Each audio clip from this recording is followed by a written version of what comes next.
So, welcome. My name is Adrienne Traub. This is Matt Pottinger from SUNY ESF.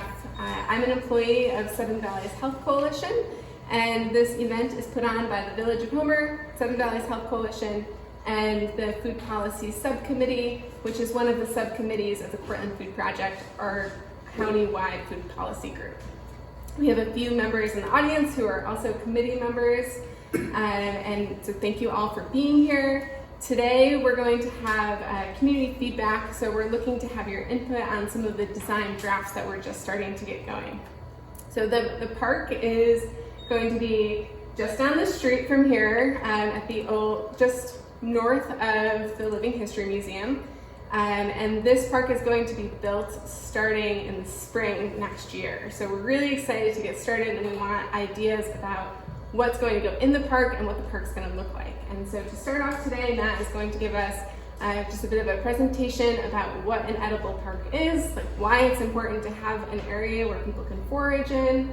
And then we're going to have kind of a free-form event where you will be able to go around and look at all the pictures that are on the tables, give us your ideas, give us your feedback, and we're really curious on what you want to have in the park that's going to be for our own community. So Matt, I'll let you take it away. Okay, thanks. Thank you, Adrienne. First of all, thanks for coming out on a beautiful summer night here. It is a little cooler in here, at least. Yeah, I teach landscape architecture up at SUNY ESF. And one thing I've been working with really for over the last 2 decades is the connection between food and landscape. It's kind of people with like food and landscape architecture, but I think it's pretty fundamental. It's one of the food we eat shapes landscapes in so many ways. And so I've been involved in that, and I've gotten through Crepe Groves and community gardens and public markets and a lot of different things, did a food system plan for Onondaga County in Syracuse. But I've really gotten interested in this fundamental connection to landscape through eating and ecologies, because we're pretty disconnected from any ecology where our food comes from. We don't really see what ecology it's being grown in and what impacts it has on different ecologies. So that's how I got into this, and I'll give you a little more background. We're doing some things up in Syracuse on this idea of edible food forests, community food forests. And when Adrienne contacted me about this idea that they had here in Homer about making an edible park, I said, wow. And from the get-go, from the start, to create something like this is a really unique opportunity. It's not happening too many other places. You have people who are starting to sort of like forage, Central Park and other parks, but they weren't really created with that in mind. So that's a little bit of background here. We started talking about this last summer, and last fall came down and looked at the site. This image here is from around October. And then I had a group of students, design students, grad students this past spring who started looking at this project.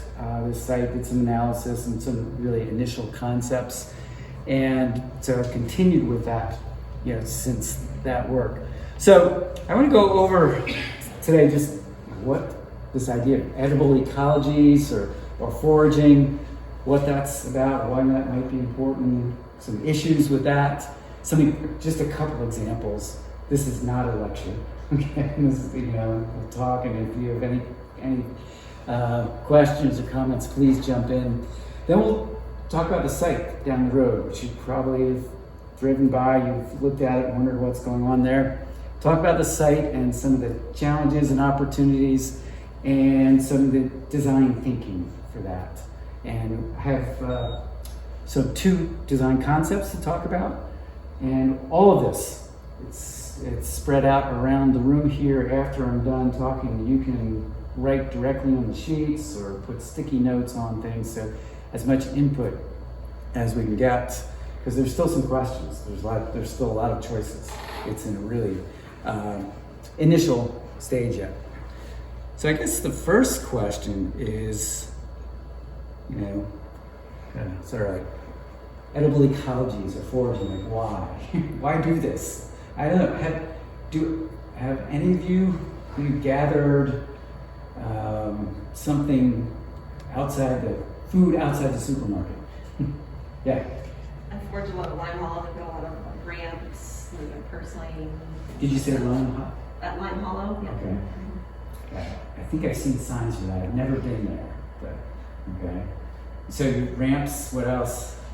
A lot of things you can add to salads. So wild mustard, as long as it's not flowering yet, and there's some purslane and things like that. Yeah, yeah. Flowers that you can add. Flowers. Which flowers? The little wild violets. Mm-hmm. Those are good. Mm-hmm. Cool. Yeah. Anybody else? Yeah. So about a dozen years ago, Elaine Norris and I started the Homer Community Gardens just a few blocks from here. And we had individual plots and then a large community garden. And we had lots of experiences in 10 or so years. And then Jane Hall began working on it and has done tons of things. And then the village got involved. Now the village is actually the manager. So I have kind of an alternate world perspective of exactly this stuff. And I'll just chime in when appropriate. Yeah. Do you have a lot of weeds in that garden? Individuals have a lot of weeds in the garden, in their individual plots. Maybe, say there's 20 plots, maybe 4 or so are not maintained. But the parallel thing is what we call the Nibbler's Garden, which we did for the community. And it turned out, after endless efforts and paths, to be completely unmanageable. Couldn't get people to take responsibility, people stole, became weedy and fell apart, and I just asked the village to demolish it. It just didn't go in a good direction. Just one comment. I wanted it to be a Homer community garden, meaning of, by, and for the community. And basically it was just individuals gardening. It never turned into a community garden.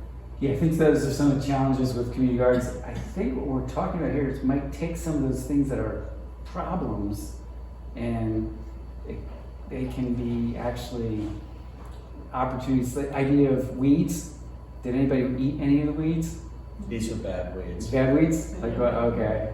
But there's a lot of really, really nutritious and edible weeds. And the other thing, you mentioned the word stealing. So yeah, that's a good question. Yeah, I can see, right. This is somebody's plot and who's put a lot of time and energy. I think we're going to talk about something that's more open and more ecologically produced rather than intensively maintained. Mm-hmm. So it probably won't be, the idea of foraging, maybe is different from, the individual plots and see. So it's a different model than gardens. Any other foraging gatherings? Yeah. Well, all through my childhood, every fall, parents would say, "Okay, all of you go up and collect blackberries and blackberry hedges all out in the woods and things. Black raspberries, same thing in this country more than England, and just anything that was growing wild. Yeah, apples and all kinds of things you'd find them because where I lived had been lived in by the Romans, and it had been gardened in various ways and then abandoned, and then villages would disappear when they had plagues and things. So there were always things you could find just because generations of people had done things with the same land. So it was always fascinating to know. But the problem I keep hearing about in England now is there'll be like somebody will say, "Oh, this mushroom is wonderful and it's out in the woods," and then people just go and clear it. I mean, they take all of it and they sell it to restaurants and things. So it's kind of a double-edged sword with them. Yeah, so that's one thing we can talk about in terms of design. I have one question I always comes up. Well, what if everybody, forages it all? It's kind of the idea of competition, right? Well, ramps are one of these things. I find not so much up here in the Northeast, but you start to go south and towards Appalachia, ramps are really, or even towards New York City, ramps are over foraged. Okay, but maybe that's one of the things to learn.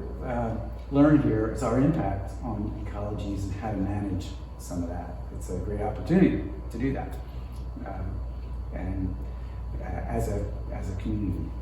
Yeah. So I live on South Main Street, not too far from where this is going to be, and our biggest problem with gardens in general, our house and vegetable garden back, is the vermin, the groundhogs. We have groundhogs, we have voles, we have moles, we have every kind of thing you can imagine competing with us for our food, and we only have like an acre. Yeah. So I'd be curious to hear at some point what the plan is to deal with groundhogs. Mm-hmm.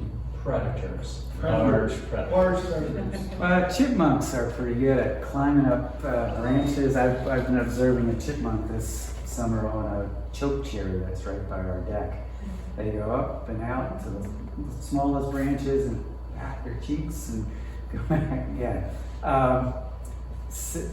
But maybe there's something different too about having an ecology that is also for wildlife and it's kind of a shared space. Yeah. So my experience is a little different. I've been living in Alaska for the last 5.5 years in the tundra in southwest Alaska. It's a totally different food environment, and so one of the things that happens in the summer is there are just the tundra is covered with berries, with wild berries, and I'm not talking little tiny berries. I'm talking about large edible berries. And part of the subsistence style of living is to go out and gather those berries. And so, they're just wild. It's wild land. It's not land that anybody owns. And folks will go out and take a boat, take a family, and just gather 5-gallon bucket after 5-gallon bucket of berries and bring them back, can them, freeze them, whatever they want to do with them. But it's, so folks have their favorite places to get them, and a lot of volcanic soil in places, and so there's good berry growing places, but it's not territorial in the sense that anybody owns it. They don't necessarily share the best location, but there's so much of it, people just go gather. That's very coupled to me sound like, well, the first is cultural traditions, that people have the knowledge, have the practices, and they also know it's probably embedded in that is some respect for other people doing, and there's places that other people forage or gather. Yeah. And it's also, that sounds like really specific ecology. They know the ecology and where to get it, when to get it. And there's some seasonality to it. So there are different types of berries. You're going to have blueberries, you're going to have blackberries, you're going to have salmon berries, there's just a whole variety, and they come in at different times, so you have to know the right time. So it's an ongoing process during the growing season to gather those for subsistence. And you're describing too kind of a common landscape that people have access to. It's not, again, private properties and boundaries. And one thing, foraging is, I really kind of love foraging because it pushes some of the, people have to cross boundaries, and it raises these issues of private property, common property, public, so it. This is private property. Yeah. So it's not that nobody owns it, but it's not individual control. It's collectively, quote unquote. Yeah. Well, a lot of different experiences here with gathering, foraging, whatever term you want to use. I like the term public harvest. I've been looking at this idea for a while and connected to a bunch of people doing research in urban foraging across the country, in Philadelphia and Baltimore and Seattle. And they're gathering like all the different reasons why people forage. Free food, there's something that it's distinctively wild for health reasons. So this is some of the most, not just packed with nutrition, but it's packed with like antioxidants and things, complex relationships of antioxidants which work together that we don't even know exactly how they work because there hasn't been studies on it. flavor, non-market exchange, some things outside the market. But some people are also doing it as like a business, as a livelihood. So there's lots of different reasons. I work with New American Refugees in Syracuse. We have a farm there, and this was something one of the Bhutanese refugees said. He held up, first time they came out to the site, they went right to the edges of the farm and started gathering stinging nettle. They'd never been out there, and that they saw the stinging nettle and started gathering. And he said in the refugee camps, we didn't have access to doctors or hospitals. This was our medicine. So it's medicinal and really important kind of thing. So there are lots of different reasons. This is a Korean restaurant in Syracuse with the banchan bowls that you share in the beginning of the meal. Grandmother often forages those. They're not even listed on the menus as foraged, but they're foraged. So there's a lot of different reasons for foraging. This is how one of the things I got into it. I was with Syracuse Groves, Community Garden, with the New American Refugees. We were doing this educational thing on how to quantify, measure the amount of produce from the gardens, and the scale and all that. And so they came with armfuls of greens, but they didn't get it from the community garden. They got it from the vacant lot next door, and it was lamb's quarter, which is a weed that most people pull out of the garden, but it's actually as or more nutritious than spinach. It just doesn't have a shelf life, so it's not marketable. You can't make it into a commodity to sell in a grocery store. So,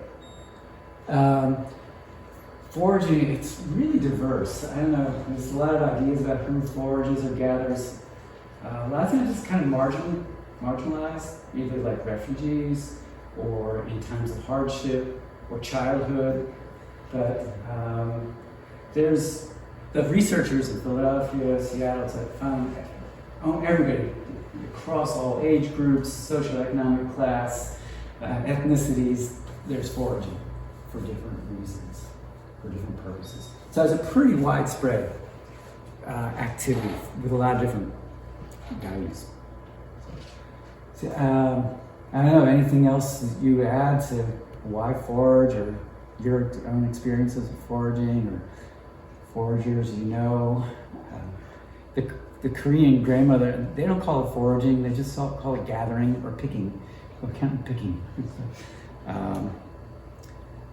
The granddaughter was always embarrassed by the grandmother because they'd be driving and then she would see something on the side of the road and they'd have to stop and go So the granddaughter really was a little bit embarrassed by it. Okay, so there's been a whole movement recently for a new model of kind of community gardens, and it's based on this idea of more ecologically based production, and one term they're calling is community food forests. This idea of food forests, so it's production that's based on the ecology of a forest, which as opposed to annual crops, annuals like tomatoes or lettuce, it's more perennial, berries, and also layered like a forest with multiple layers. And this is a new book, came out a couple of years ago. Actually, it's authored by a student, an alumni of ESF. In Syracuse, there's this Rama Clinic Garden Forest, food forest, right in the south side of Syracuse. And it has an abundance of fruit trees and berries, and also perennial herbs. And so there's actually, 10 years ago, there were hardly any of these, maybe one or two. The most famous one that's gotten a lot of press is in Seattle, Beacon Food Forest, if you might come across that. But there's one in Bronx, along the Bronx River, on an old concrete manufacturing facility, and they call it Concrete Park, and it's a food forest on a brownfield. And so in some ways it's similar to what we have here in Homer, and all sorts of events and activities and producing food there.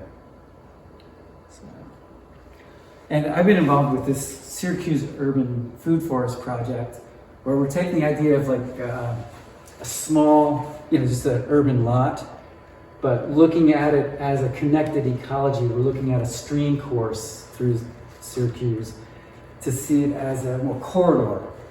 And the other thing that I think somebody mentioned here when we were talking about Alaska or some other places, the idea is that there's stuff already there. We just have to document it and provide access to it and then augment it, like add to it and manage it.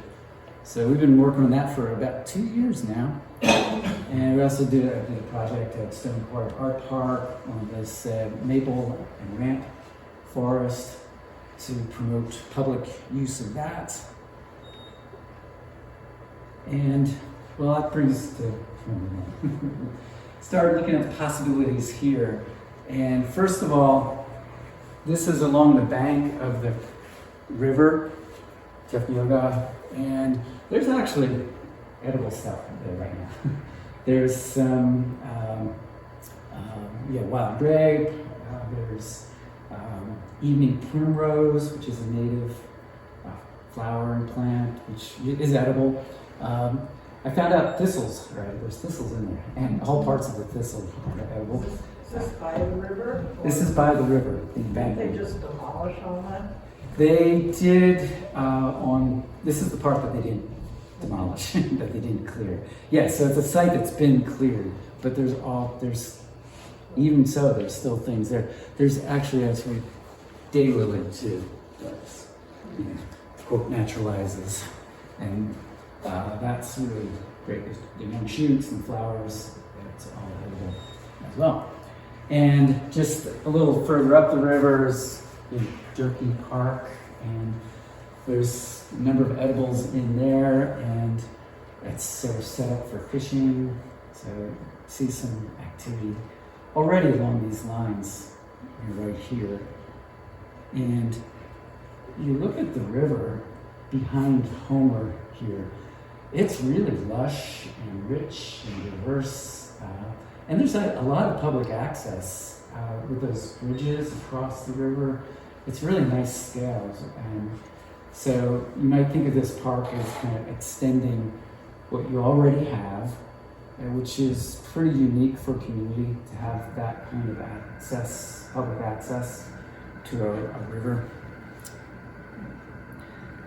So yeah, here's the site, and what it looks about now, and it appears like it's kind of a blank slate.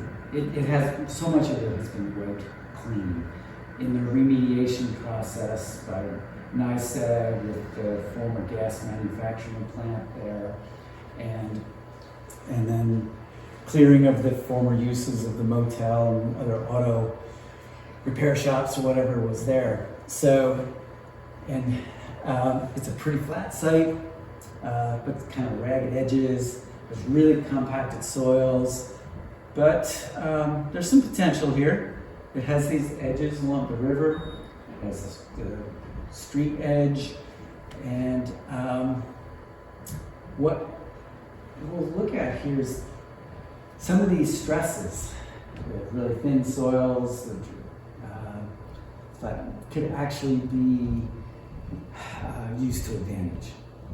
Okay. Or design select plants, plant communities that respond well to those kind of conditions. You could think of the site in like 3 areas.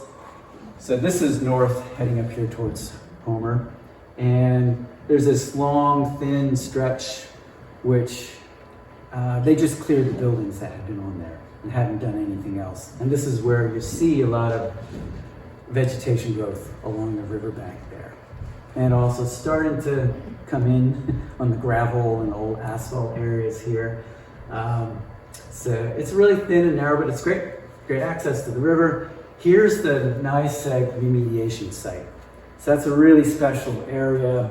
I don't know if one thing we worked with all last spring was trying to figure out what are the guidelines, restrictions, what can we do there? And there's basically not much is allowed there because it's an easement.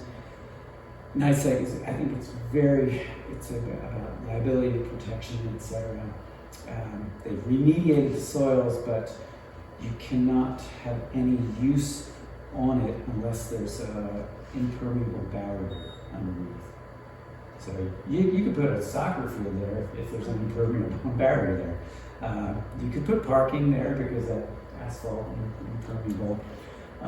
So this is a chance right in the middle of the site so, that people aren't allowed to go on unless there's something underground to basically I believe it's to protect from vapors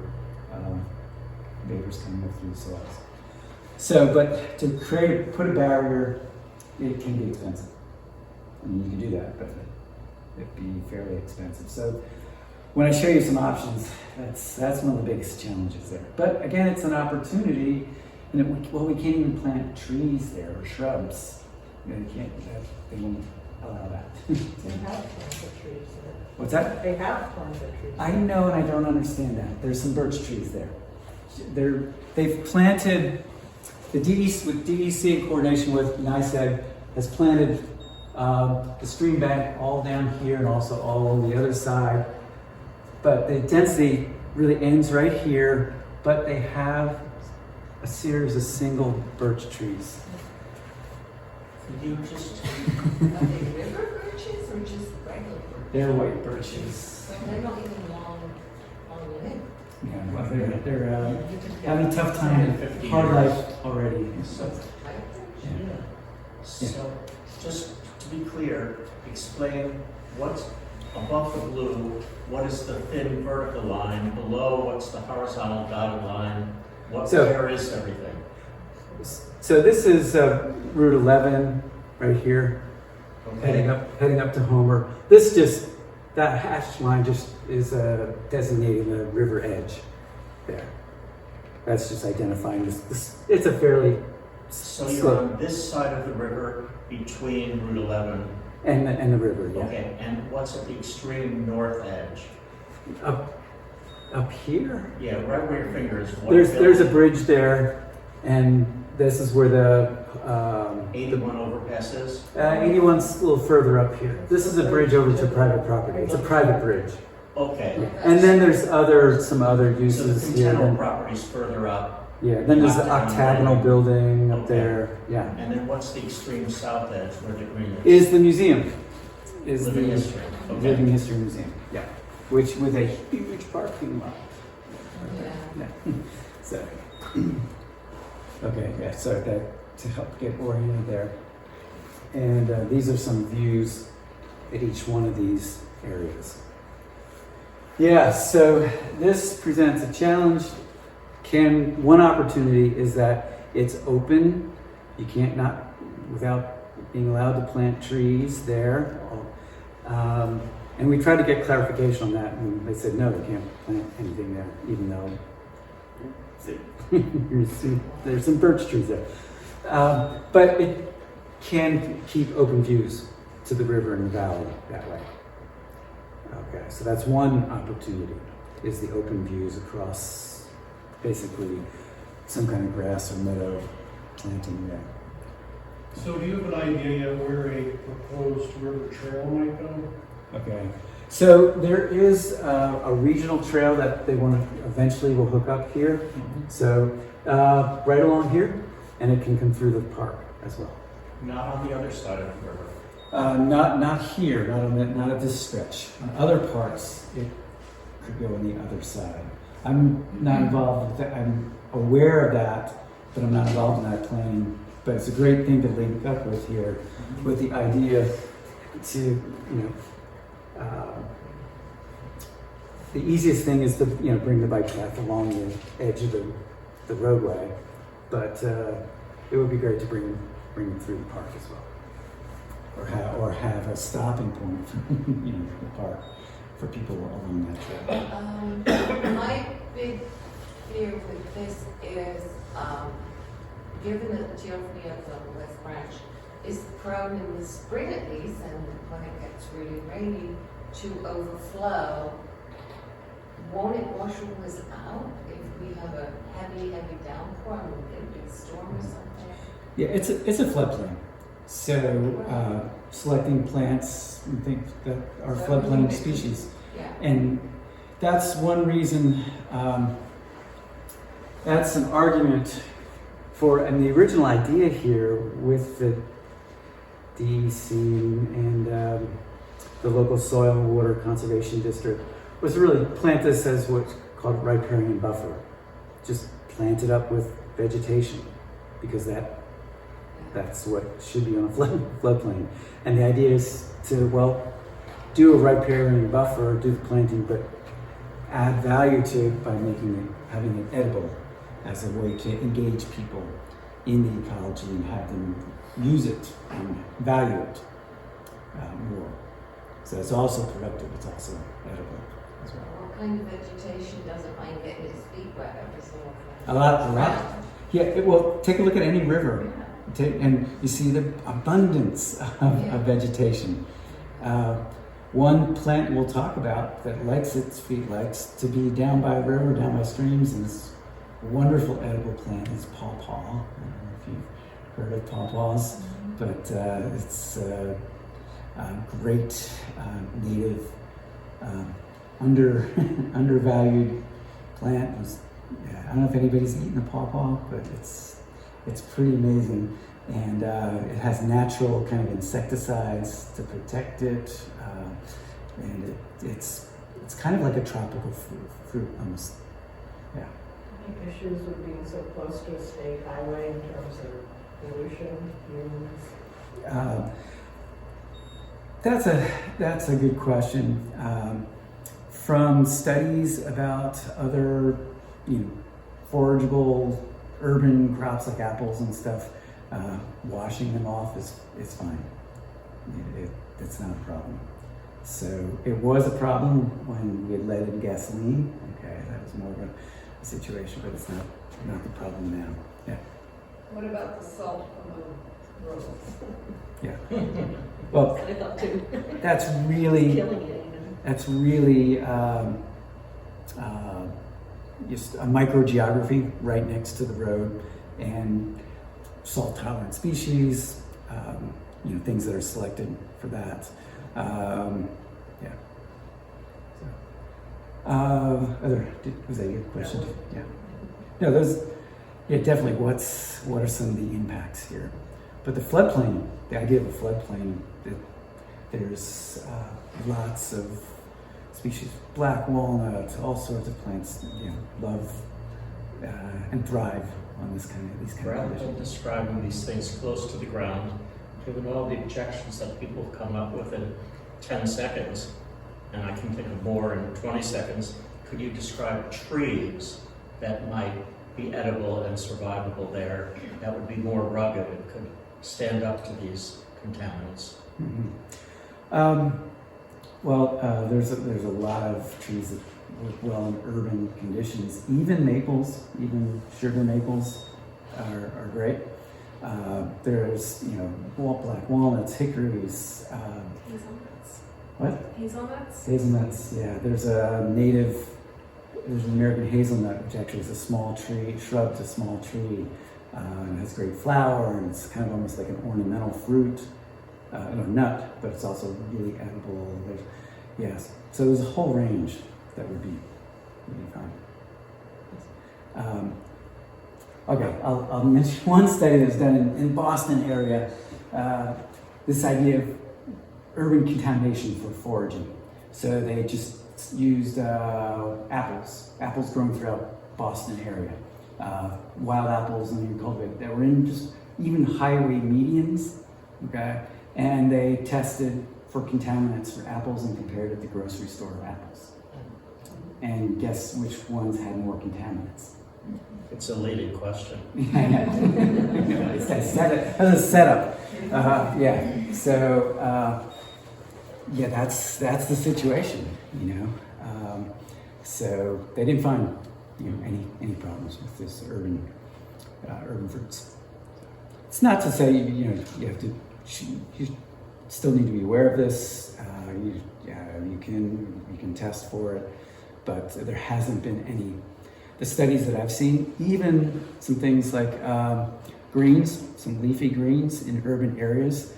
They have a study in Oakland, California, in the city. They have not found any contaminants in the leafy greens.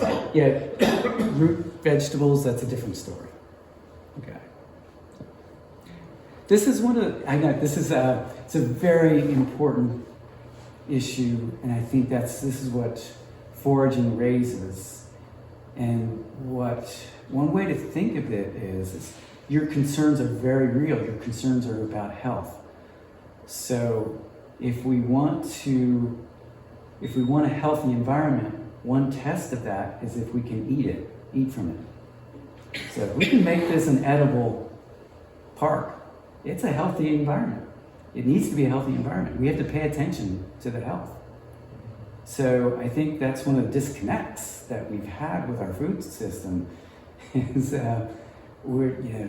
it's grown in environments that we don't see, and it could be a way to really make us think about the healthy environments where we live. If we can eat from where we live, it should be healthy for growing food.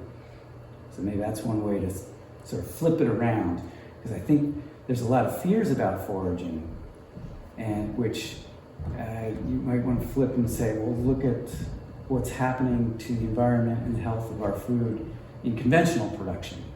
So there's a lot of issues there, because the foraged food then is also has much, some of the few studies that have been done there in terms of antioxidants, vitamins, and other minerals, foraged foods are much more intensely packed with nutrition.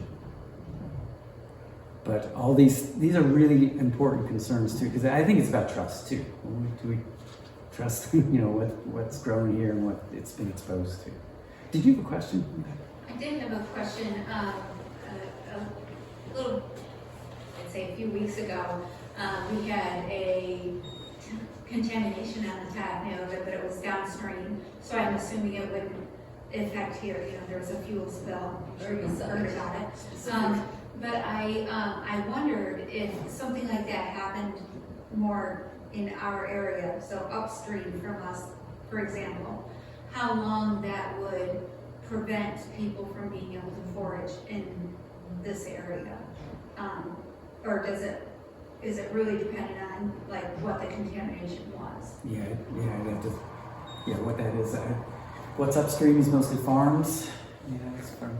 Right now, there's milfoil growing at Derby Park. I don't know if that's contaminated, but. Mm-hmm. Yeah. So, comment on your comment. What was spilled was herbicide, okay? Herbicide is used north of us by every farmer all the time, and what that herbicide did that spilled was kill all the fish, okay? I live in Homer, New York. I don't see birds, I don't see bees, I don't see beetles, I don't see earthworms, I don't see anything I saw as a child. So I think we are living downstream of the spilled herbicide, which is spilled on purpose to grow corn. Just an opinion. Yeah, well, that's the larger food system. It's being used in sort of commodity dairy, which, so that's, I think that's where I would focus, larger questions on the environmental quality of larger food production. So. Are you going to talk about the logistics of this? Like, who's going to pay for it, who's going to maintain it, who's going to be in charge? Mm-hmm. Yeah, when we get into some of the design things, basically it's as low maintenance as possible. Okay. Somebody has to plan. Well, I'll just jump in a little bit on behalf of the Village of Homer. This park already has funding for it, and it's grant funded through New York State that the Village of Homer acquired. It's just under 100,000 that we have for the planting part, and I'm fairly sure it was about 300,000 for the entire project, which included acquiring the properties and taking down the buildings. So there's already funding for it, and this is more focused on what's going to go in it. And then the Village of Homer will be the one responsible for the required maintenance. And as Matt mentioned, a lot of what we're designing for is for the least maintenance possible. So Yeah. instead of like As self-sustaining systems as possible. Is any of this actually within the boundaries of the Village of Homer? is it the town? Maybe I misspoke. I meant the town. So it's within the town of Homer, or the Well, it is the Yeah. village funding it, but yeah. but it's not in the I village. have been communicating with the village. I guess I should Okay. So if the clarify. village is doing it and it's not within the village, that sounds strange and ambiguous to begin with. I think I'd have to double check on that information, but I know that I've been communicating with the village, who has been communicating that they're planning on doing the maintenance. Picture the sign, welcome to the Village of Homer. I think Yeah. you're describing that north of all this. Yeah, so I guess I'd have to find some clarity on exactly which entity. So I can't answer that. It could actually be Cortlandville on the other side. It's definitely not Portlandville. That is, I'm quite sure of that. Okay. Yeah, definitely knows. And the signs might do So, it. the town or the village? Yeah, I'm from Cazenovia, New York, and in the town of Cazenovia, and then there's a park right at the edge of the village, but it's town property, but it's right at the edge of the village. And I know these issues, town-village relationships, politics are different between the two. So, I don't know how that'll work out, but that's, maybe one way to think of it is that, you know, this river, ecological systems cross political boundaries. So as much as we can try to look at systems and how they work together, it's been one of the issues that ecosystems get fragmented by different boundaries. So if we can, whatever crosses is some kind of mutual interest and coordination across those boundaries. So obviously a lot of questions here. The third part is this area where the old motel was. I don't know the name of it, and this is the largest part. It has, fewer, hazards or restrictions. Views here, and it's fairly flat. So that's some background to the site. And what I've discovered here, going back down this summer and really looking at the site, a lot of it, the challenges are unseen. They're underground. Obviously the in-situ situation of the remediation, what they did, to make the tar, basically the volatiles in the soil, to stabilize them, lock them up. They did these concrete columns. This strategy called In-Situ soil solidification. It's based on a series of studies they did in the early 2000s, and then revised it in 2012, amended it, and came up with this. There's 165 of these columns on this side of the street, and there's 300 or something on this side of the street. So, and they're down on the ground, but there's 4 to 5 feet of soil above the top of those columns. So those columns are deep. Yeah. I don't think that's a publicized piece of information. Yeah, it's Not at all. Here, no, Yeah. did that? No, I thought they took it out. I thought they took it out. That was the That's whole one of those point. big things that. well, it's from a report that you can get on the website. So I'm not spilling any kind of Right, I secret understand, information. but let's change the feeling about it. Well, it's basically to clean up the site, make it, keep the tar, the volatiles from migrating towards the river, and it basically creates a barrier. And The byproducts from the coal gas manufactured plant. Yeah. We're not talking PCBs or any 100 years before of PCBs. that sort of thing. Yeah. Whatever previous, yeah. So I'm sorry, I thought this was more well known, but it's public information. So, nice. You see, they have an easement here around that, which limits any kind of other use, like I just described. That you have to have a impermeable barrier if you're going to have any use there. Okay. So I'd say, I don't know what the design life is, but it's many, many decades, if not 100 years, in terms of. So I can cite the report there, but that's set. That was the remediation process. In fact, this was not in the original strategy. They came back and said, no, they need to do this. So that was the amendment that they did in 2012. Question? Yeah, so I know you're saying that it has to have an impermeable area to use it, but is that, you can't use any of the site if for example, could you do like an impermeable area this wide for Yeah. kayaking? Okay, so Yeah, you can for make it walk. smaller. Yeah, you can make it Okay. smaller. You can, Okay. yeah, and you'll see that's why I had some strategies on how to do that. So it's not an all or nothing Yeah, scenario. one use would be like a parking lot, asphalt. Impermeable area, park cars there. Does it have to be over the whole thing for us to use any of it, or can No. it just be on You can only use the part where there's the impermeable area. the, okay. So, yeah. To believe me, with my students, we spent a semester trying to figure out what you could do, what you couldn't do, and the logic of that. And so, yeah, it's a challenge. It was definitely a challenge.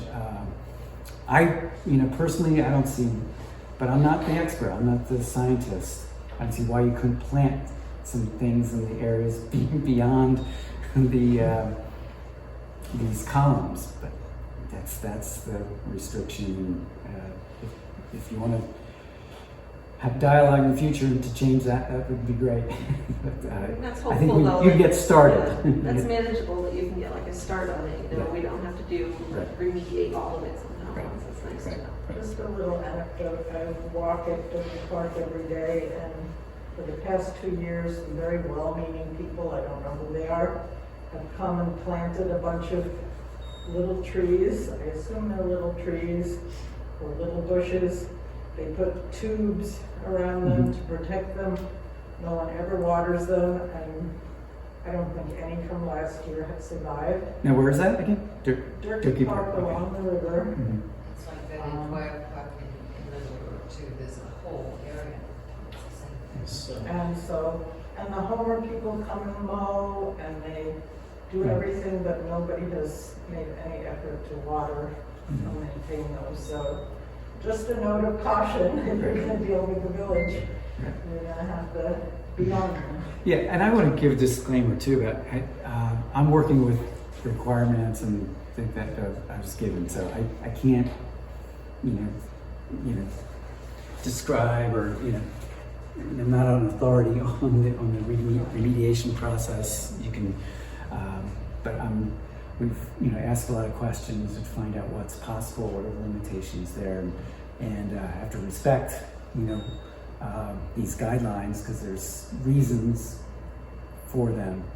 So, and as a designer, it's like, okay, this is the challenge to work with, and how can we make something of it? You mentioned, I think that from that area, there was a nice view across the road. Mhm. What about putting benches, picnic tables with little gazebo things like they have down in Yeaman Park, a cover so people could sit there and just in between the foraging part Mhm. and just have a spot. I don't like the idea of a parking lot there, but to have something where people could Mhm. sit and have something covered, I think would be nice. And they could sit there longer. have you been behind the Living History Museum? They built exactly that It's beautiful, comfortable, high enough to look across with a great view, but I think you need to pay admission to the Living History Center in order to get to see it. But anybody who hasn't seen it should go see it. I'm sure they'll let you see it to get ideas of that. Yeah. Could be very good. Yeah, we'll get. I'll share some design concept ideas, which include that. Not so much in this area, just because of But limitations. I've got two contamination anecdotes, which are going to make us all want to move to Alaska as soon as we hear them. So, first is just a short distance up where the bridge is that you're talking about. Is that the bridge to Casey Field or the bridge to the Continental property? Okay, so north of that is another bridge to something called the Continental property, which is right next to the edge of the overpass from Route 81 to get off Route 81. And for many years, Linda Hartsock made this incredible effort to build it, and she would keep testing, To build a river. to build on the Continental property, because it could be a hotel, a golf course. It was just so desirable in its location, right at the exit to 81. They would constantly drill boreholes, constantly test, and find, oh, it's okay. Then they would come back and drill some other place that should be okay, and it wasn't okay, as the 100 years of gas and oil spilled there just came up. And so the Continental property sits untouched with the exact same things, the same conditions as you're talking about. When we built the community garden on unused land next to the DPW, it was completely contaminated. So what we did is we built basically landscape fabric that nothing could go through at 50 times the price of regular landscape fabric. And we haven't died yet. But when the village took it over, we had carefully used things like native hemlock for our beds that would just deteriorate over time. The village went to pressure-treated lumber, and I wanted to trace down the source of the pressure-treated lumber, and I found that Cortland, pointing to Bestway, is the source of pressure-treated lumber in the Northeast. And I found the guy who actually does the pressure treatment, and I said, I got a material safety data sheet that said it was safe to use for gardens, and another material safety data sheet that said how dangerous it was. He blurted out to me, it comes from the same vat. It's just that the data sheet is written differently. Wow. So I have no idea of the seriousness of any issues like that. And the problem with a community garden is the wood touches the dirt, water makes it wet, and the plant's roots grow right there. They're not building beds. Well, she just asked, do we build places to sit? And there's one thing leads to another. yeah, so it takes extra concern and effort to work in that area. Let me show you maybe what area seems a little more benign, but it's the old motel area. So this is something I discovered more this summer going down to the site. So the old motel area. This is a Google Street View from some years ago after the motel was cleared, and what you see is this is the trace of the old asphalt area, the parking lot for the motel. And while they've covered it a little bit with soil there, and some of the soil's eroded, I have a feeling that asphalt's still there. Yeah. It hasn't been removed. So if you see this pattern here, this is where there's no asphalt. This is where those trees are growing. It just becomes something to respond to in the design. Okay, so that asphalt can be, we can cover it with soil and get a shallow soil. We can have some grass. We can actually have a meadow there. It does increase any expenses to plant anything significant, any larger trees or shrubs. So it's a pattern that needs to be respected. Asphalt can be removed, can be cut and removed, but just maybe strategically. okay, where we want to do that. It has maybe some advantage because it is impermeable. So there's some parts where this drains that would collect water, and you can make a wet meadow there. So I guess what I'm saying is, it's a pattern that underlays this, which we have to respond to and can influence the planting. When I first did some first concept drawings that you'll see, I didn't realize this asphalt pattern. Some ideas, that didn't involve that. But then the second concept responds to that. The paper made it sound like this park was going to be by Turkey Park, but is this really the area we're talking about? Yeah. Yes. Yeah, not just. So it doesn't, okay. Yeah. So that's it. Other thing I learned out here in this Google Earth view. If you go out to the site, it looks barren. It looks vast, kind of wasteland, large scale. As soon as you put some trees there, it changes the scale. So that's a good thing. You'll see that it doesn't take too much to start transforming that site too. So in a way, you might look at these as really large planting beds for the park, where there isn't asphalt and there's soil and trees and there before. Okay. So all that said, some design thinking, some design objectives here.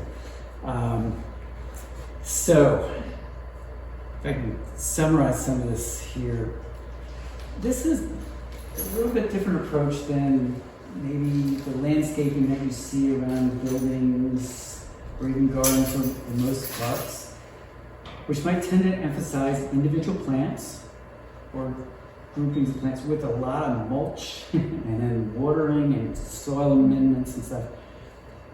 It's a different approach as to that.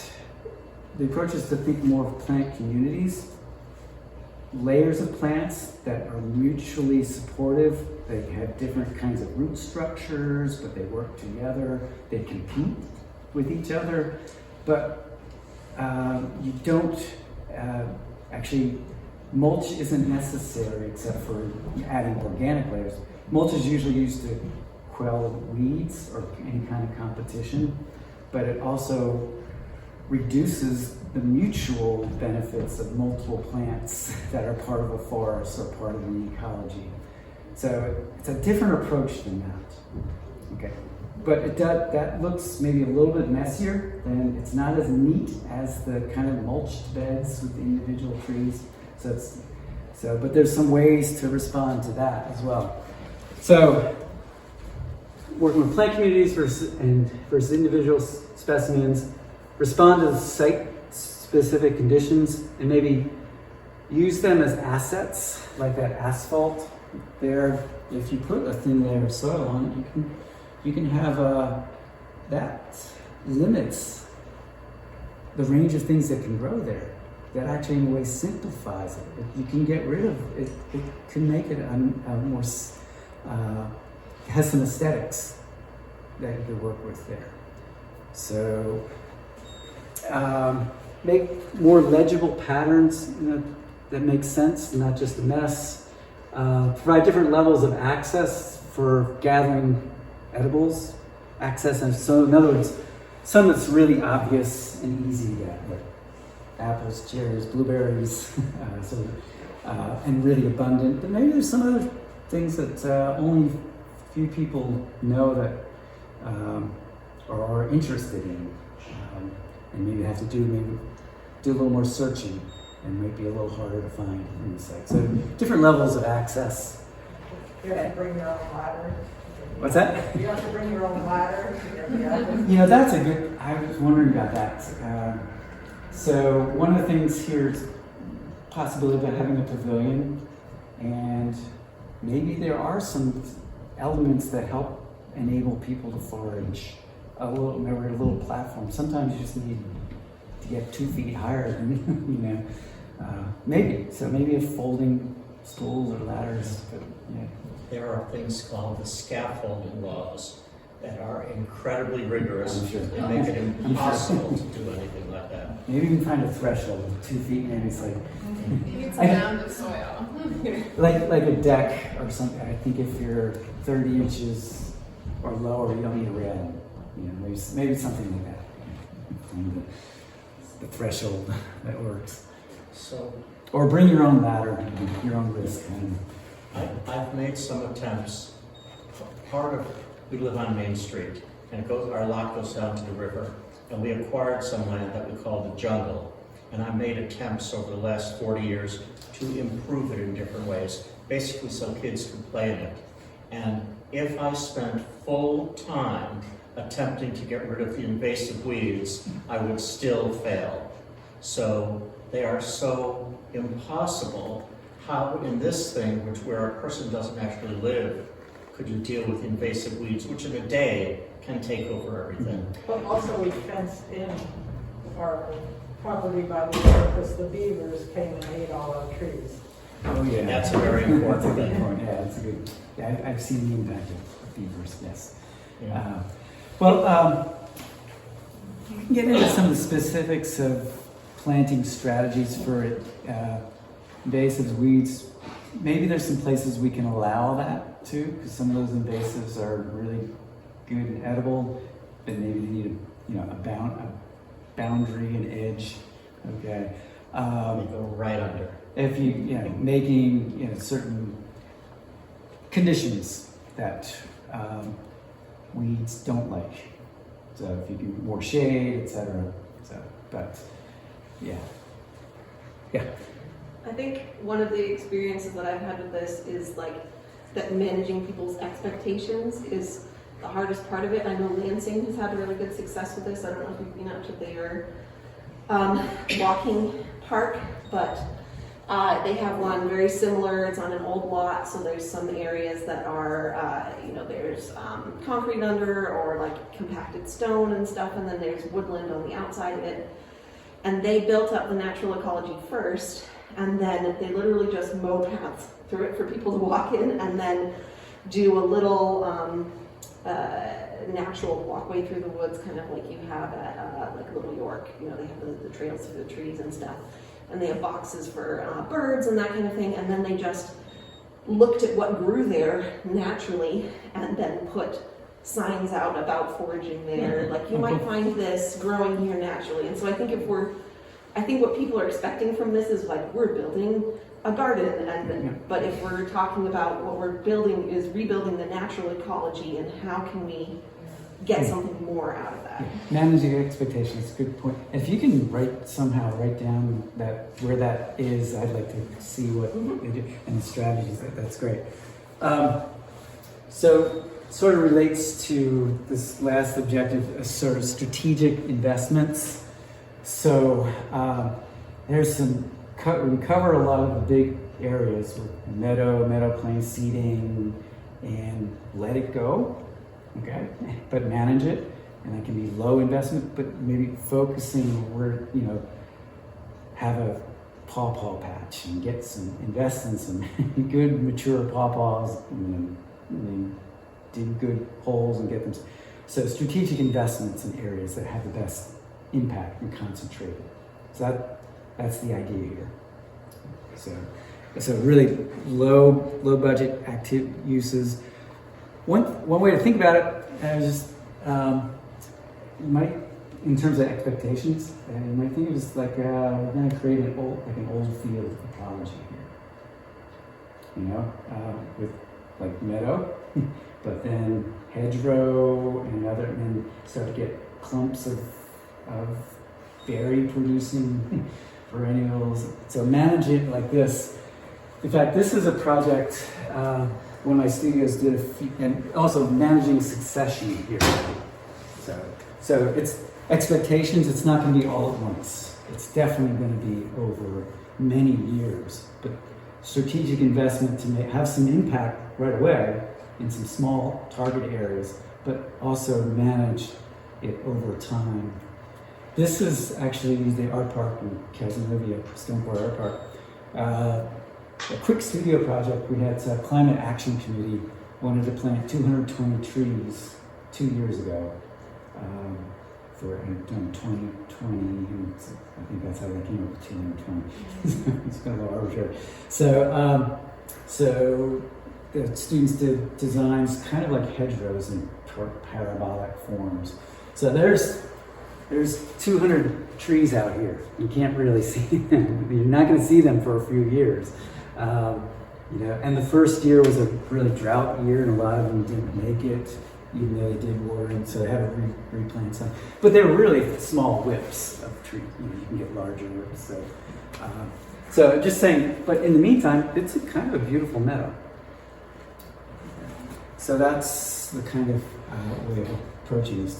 Doing something that's inexpensive and covers the whole site, and maybe some strategic investments, but then let it manage what happens over time.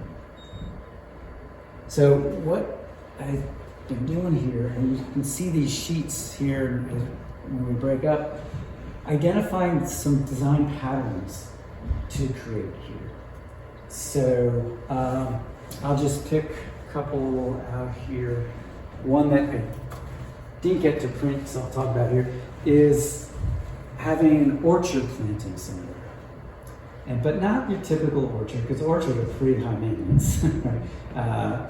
But you, first of all, the mowing, you can get no-mow or very low-mow grasses, so you don't really have to mow it or mow it very infrequently. And more diverse species. I was thinking, working with some local folks here, some heritage varieties of apples in this area that are disease resistant, or even wild apples. There's some great wild apples out there. I just found some today in Syracuse.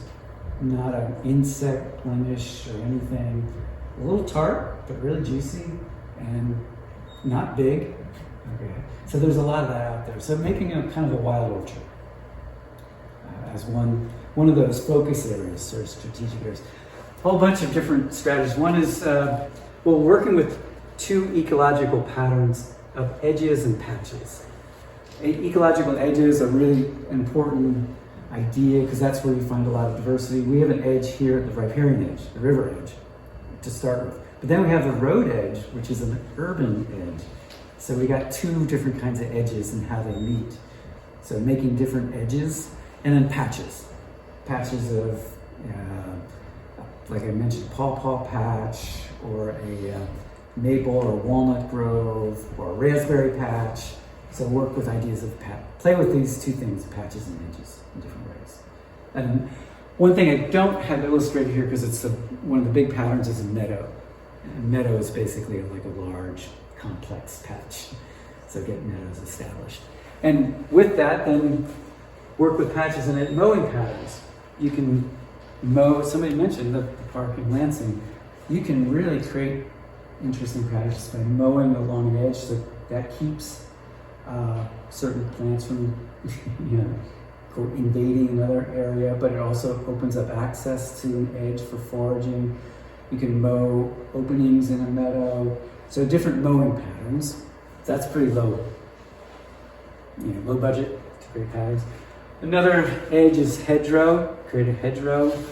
The hedgerows are great. They're part of old fields, and they're really diverse, but they're linear, so it really is great for foraging. So you can take a look at these. One other, I'll explain really briefly here. Another edge right near the urban, along the street side, would be to create an edge of edible flowers, like daylilies, evening primrose, bee balm. This could even be a community thing where people contribute. I think daylilies would be easy thing for people to contribute. I mean, they're growing alongside the road. They're growing in the site already, and they're really wonderful, edible, and they don't take much maintenance. They're drought hardy, and so start to create an edible edge of flowers as part of the entrance from the urban edge to it, and attract a lot of interest there, to be visible throughout the different seasons. Crepe Groves, patches of forest patches. Could be different types, like I mentioned. I don't know if anybody knows that business in the area called Z's Netting Ridge. We could talk with them about nut trees. They're doing a lot of great stuff with nut trees. They're right over. So having a nut grove would be a possibility here. Orchard, hedgerow, mowing patterns. This is something it doesn't really show well on the slide here, but you'll see it better in the print. Okay, so there's the remediation area where you can't use it unless there's some improvement of that. If you do parking there, or even if you want to have people walk through it, you want to, and even the edges, you have to limit people from walking beyond the pathway. So rather than make a fence and make it visible. One thing is to take this idea from English gardens. I didn't put the word here, but it's called a ha-ha. You might have you've heard of it. Yes. It's basically a sunken fence that you don't see. In other words, you can see across the landscape, you don't see the barrier. So it sinks, cuts down, and then builds up. And so we could do that maybe with rubble or whatever. And you could even put impermeable layers underneath that, and you could have edibles there along this line through the remediation area. But it would be low, it would be only shrubs, and you could still see through, but it would limit, instead of putting up a fence, say, don't walk here, it would be a way to go through there in a more pleasant, attractive way. So the sunken fence. And here's some couple other ideas. Patch cutouts with the asphalt cutout areas to let water go in, or to have let some weeds grow, but they're surrounded by asphalt, so they can't go anywhere else. And maybe with that sharp boundary, they might look interesting and attractive because there's a really clear edge to it. The other idea here is the foraging pods. Thinking how to promote people going into a pawpaw patch or the forest or the meadow, just some place to be. And so the idea here is to have like 8-foot diameter pods that can be wood, 2x6s on end in a circular form. And you can put these throughout the park as little destinations. And technically you can make them so they can even be movable. But there also be something that doesn't change, so as the landscape grows up around it, they'll be able to measure the change over time. So, okay, this pod was once in the field, and now it's surrounded by trees. Or it's hard to forage raspberries sometimes. But if you have this circle with raspberries around it, it's easier to get at all the raspberries. So that's the idea with that. So I may be generating a couple more patterns here. That I was driving today, the road verge, alongside the road, there's all wonderful wildflowers and stuff. That could be another pattern for along the roadway. Yeah. So I'm going to say something negative and it's going to turn positive. So hang on. So seeing all the disadvantages that people have described on this plot, there is no way in the world that this will ever succeed given the normal way projects are managed here, by committees with no vision, asking people for a vision all the time. I've been involved in them for 50 years here, and every single one has failed miserably. Here's how things succeed. And Ann, you're going to tell me the name of the park we saw on Mother's Day. Think about it and come to it. But what it needs is a human being or a couple, not more than two, with a vision, a 50-year vision, because you're describing, your keyword is succession, you're describing it changing. And those people need to be given the responsibility and the authority and some appropriate payment in order to do it. And so, for instance, it'd be so much simpler if you just built this really elegant, artistic rope bridge across the river with wooden steps that people would walk on and shake a little. The other side, the meadow you're describing, that you see right there, is perfect for all this. The right shape, the right everything. You're so fighting Mother Nature to do this. But, so I'm not sure the location is right at all. I cannot picture it succeeding. But you do need, for this to happen, to repeat, 1 or 2 people with a 50-year vision paid to do it, and you then leave them alone and don't make it political. It's just my thoughts. What's the name of the park? Right. I do want to make sure that we have enough I know. time. So do you think that 5 more minutes for a Yeah, presentation? try to would get be through. enough? Yeah, sorry, I can't believe I've been talking this long, but it's really been a dialogue. The idea of 50 years, tells me to also to represent some of these things, what they would look like in sequence and time. So hopefully you can respond to some of these patterns around the tables there, make comments or add other patterns. And what I did then, I went through lots of trace paper to figure out what this could look like on the site. So these are schematic ideas. I did 2 schematic concept plans, and they're around on the tables here too. This first one was really just working with, forest and meadow, and then you come to that should be it's out of sequence. Let me go through here. So that's the first one. Similar idea here, but in the remediation area with parking, and here's that walkway through it with that sunken fence, a forest here, and different patches, and then meadows, and it's sort of this edible weed garden edge between the museum with a smaller gravel parking here, and there's a pavilion located here, really in the center of the site, closest to this parking lot area there. So it has all those patterns that I just talked about in a certain form here. Maybe we can talk about these around the plans. I just want to highlight the big points with that. Then the second concept, okay, bear with me. This is my inspiration, right? I'm not sure what's on my counter, but I had something round and then something splattered around it, and then I moved the round thing. So it's this idea, it's a mess, okay? But there's an order, there's a frame or order there. You see a circle, you see some kind of intention to form. So this is actually something that landscape architect and ecologists did a study in Minnesota when they're doing these rain gardens and front lawns, and try to, what would people like to see, because rain gardens are ecologically kind of look messy. But they found people positive reaction if they had a clear frame to them, a clear edge. So she coined this term, messy systems, ordered frames. So that's the concept for this.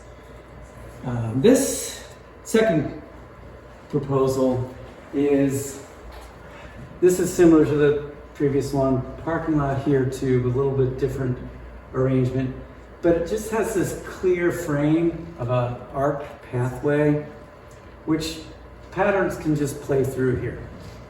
The meadows, the groves, and at one end is a kayak launch, at the other end is a pergola and deck for overlooking the river. Park orchard here, the edible flower garden here is an entrance. But that's the idea, is to create just a distinct frame and let the systems evolve around it. This also responds to the asphalt and the motel, the old motel parking area, because this is where you can do the good planting and along here. This is the asphalt area where it would be meadow. You could do some cutouts through the asphalt to make some changes. But that's, and this also has some ways to reveal some of the columns that are down under the ground with maybe some planters or some pattern that exactly replicates that pattern under the ground to tell something about that. So that's the second concept there. So we can break up and talk about these now. There's these concepts over here, the sheets over there. There's a big sheet over there of this second concept, and there's the patterns, those individual patterns of the foraging pods in the hedgerow are over here. So thank you for your attention for like an hour and a half. I hope that wasn't too boring, but yeah. Thank you, Matt. And so there's sticky notes, there's dots, there's pencils everywhere. Please feel free to write on anything that you see out there, and we're going to be documenting everything that gets written down here and incorporating those ideas into the design process. So we have about a half an hour, and please look around and continue to give us your feedback. Let me just say one more thing for 30 seconds, so then I'll never say another thing. The park is called Sycamore Hill. It was done by a couple in Marcellus for 25 years. It is so inconceivably magnificent, inconceivably. Before you do anything of sticky notes and these kind of stuff, go look at that park and see what people created and how welcoming they made it. It's like nothing I've ever seen in upstate New York. Thank you very much.